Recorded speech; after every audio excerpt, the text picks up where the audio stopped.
Amém, queridos irmãos, chegamos à quinta-feira, quarta semana. Nessa quarta semana, o título geral é Casamento em Caná da Galileia. O título da quinta-feira, um alerta para as famílias. E o versículo Efésios 5:18. Não vos embriagueis com vinho, no qual há dissolução, mas enchei-vos do Espírito.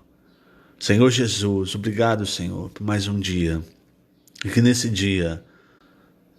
dia, amado Senhor, nós possamos desfrutar do Teu Espírito, da Tua Palavra, de modo a nos encher de Ti, nos encher das Tuas riquezas insondáveis. Não permita, Senhor, que nós nos desviemos, nós nos embriaguemos com as coisas desse mundo, mesmo com as coisas legítimas, como o casamento, o trabalho, enfim. O que nós queremos é estar cheios do Teu Espírito. Que o Senhor nos conceda a cada dia uma visão espiritual clara para percebermos que a Tua vontade é o centro da nossa vida e que as demais coisas orbitam ao redor da Tua vontade e não ao contrário. Dá-nos, Senhor, sempre sabedoria espiritual para nós percebermos. E obrigado pelo Teu falar que tem exposto essas deficiências ainda em nós, mas ao mesmo tempo tem nos encorajado, tem nos levado adiante. Obrigado, Senhor.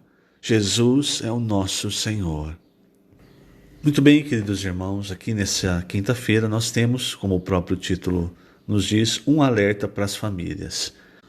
A experiência de Noé, irmãos, ela retrata um grande perigo para nós, não é?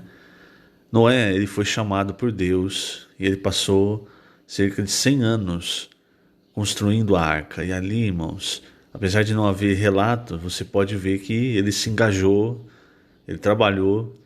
O problema é que após o dilúvio, o que Noé precisava fazer? Após o dilúvio, Noé era o responsável por povoar novamente a terra, né? Ele com seus filhos, e ele se tornaria aquele que levaria a expressão, assim como Adão deveria ter feito, ele seria aquele que levaria a expressão de Deus, o domínio de Deus. Então o sentido da vida de Noé passou a ser levar Deus para as pessoas, expressar a Deus, dominar sobre as coisas, enfim, trazer o reino de Deus à terra, porque os homens aprendessem quem é o Senhor. Mas, nesse ponto, irmãos, você pode perceber, quando você lê o relato de Gênesis, em um momento talvez Noé tenha ficado entediado, ele se embriagou e ele se colocou nu na sua tenda. Aquilo ocasionou problema com seu filho, não é? Seu filho que entrou, viu a nudez de seu pai, ao invés de cobrir, foi lá e disse para os seus irmãos. O ponto aqui, irmãos, é o seguinte: muitas vezes nós nos acostumamos com o viver da igreja e aí nós passamos a nos embriagar com outras coisas.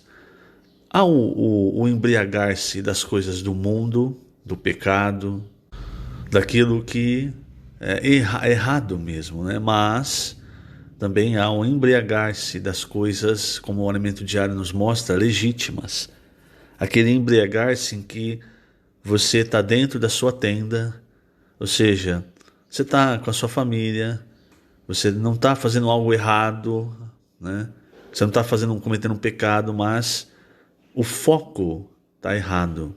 Você se deixou levar, por exemplo, pela busca do sustento, pelo cuidado, às vezes, com a família, colocando todas essas coisas em primeiro lugar.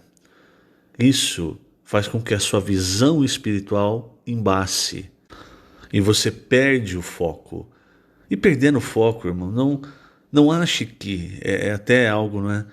Perdendo o foco, você não prejudica só a si mesmo, você prejudica também a sua família, sua esposa, o seu marido, seus filhos.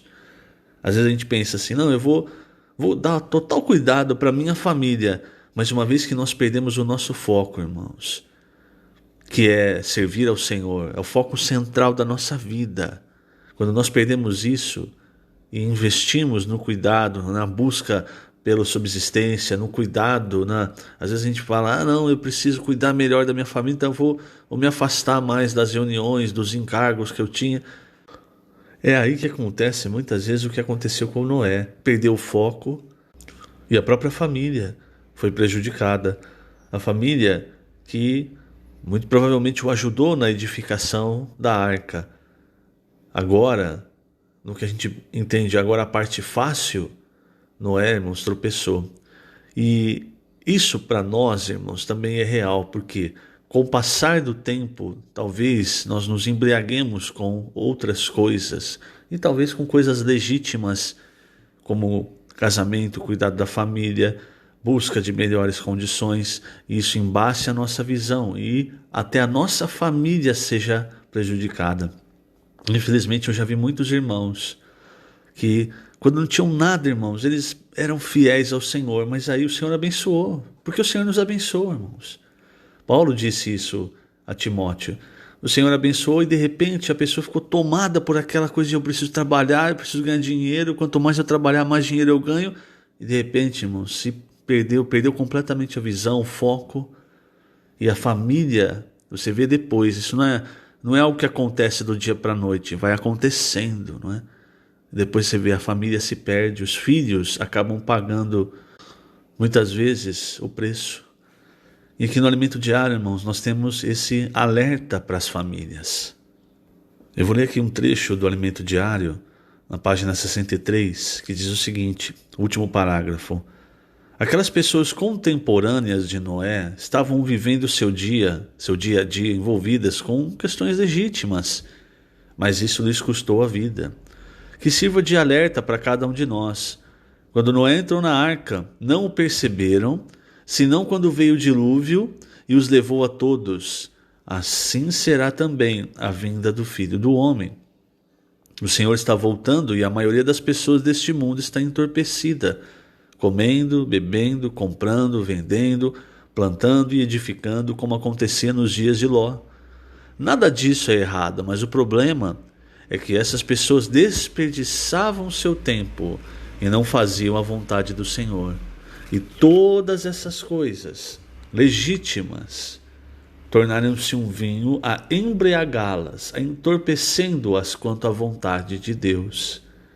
Por isso não ande como os nécios, aqueles que sem discernimento comem e bebem, casam-se e dão-se em casamento, fazem negócios, edificam, compram e vendem, como se isso fosse tudo na vida. Não é. Pelo contrário, devemos andar como sábios. E como andam os sábios? Remindo o tempo, porque sabem que os dias são maus. Devemos procurar compreender a vontade do Senhor, que é fazer Cristo encabeçar todas as coisas. Você, sua família e seu casamento. E aí, esse trecho, de Efésios que diz, não vos embriagueis com vinho, porque há dissolução, isso é uma figura. Então, há o aspecto negativo, que é o vinho com relação ao pecado, as coisas pecaminosas, as coisas do mundo, mas há esse aspecto, irmãos, como a experiência de Noé, que se embriaga dentro da própria tenda, aquele que se deixa, que perde a visão, perde o foco por coisas legítimas, como o cuidado da família, como as preocupações com relação à subsistência, e aí você começa a deixar de ir nas reuniões, deixar de servir. Você se embriagou com coisas legítimas. Então o que Paulo diz? Não siga esse caminho, mas enchei-vos do Espírito. Aí você vê uma outra figura. Na verdade não é uma figura, não é modo de falar. Em Deuteronômio 6, o que o Senhor fala? Fala que é para falar a palavra dentro da casa, quando vai deitar, quando está caminhando. Veja, Noé se embriagou dentro da tenda, e aqui nós temos em Deuteronômio 6 a figura da família que está falando a palavra dentro da casa, fazendo com que a palavra inculque, entre no coração, na mente dos filhos. Isso, irmãos, faz com que nós nos enchamos do Espírito, falando entre nós, cantando, louvando de coração. Quando você está louvando o Senhor de coração, não há espaço para sua mente ficar pensando em besteiras. O que nós muitas vezes fazemos às vezes você vai louvar o Senhor quando você está numa reunião da igreja. Aí passa a semana inteira com a mente ali concentrada no trabalho, está praticamente treinando a mente, é só pensar naquilo. Ou então você quer ficar com a sua família e aí você não vê a hora de acabar a reunião. Sabe, irmãos, essas coisas treinam a nossa mente, a nossa alma a nos desviar das coisas de Deus. Por isso, ao invés de nos embriagar com qualquer que seja, questões legítimas ou não, vamos falar a palavra entre nós. Eu não li o versículo, Deuteronômio 6, a partir do versículo 6. Estas palavras que hoje te ordeno estarão no teu coração. Tu as inculcarás a teus filhos, e delas falarás assentado em tua casa e andando pelo caminho, e ao deitar-te, ao levantar-te. Também as atarás como sinal na tua mão e te serão por frontal entre os olhos. Quer dizer, irmãos, é questão de visão, visão, né? E as escreverás nos umbrais de tua casa e nas tuas portas. E que é isso, irmãos? É o nosso viver. O centro é a palavra de Deus, é a vontade de Deus. As coisas, elas vão orbitar ao redor da palavra de Deus, do centro. E aí, irmãos, Deus vai nos abençoar. Como nós vemos o próprio Senhor dizendo, busque em primeiro lugar o reino e a justiça, e as demais coisas vão ser acrescentadas. Não se deixe embriagar. Pelo contrário, use a palavra de Deus para se encher do Espírito e para que a sua família se encha do Espírito. Que o Senhor te abençoe grandemente nesse dia.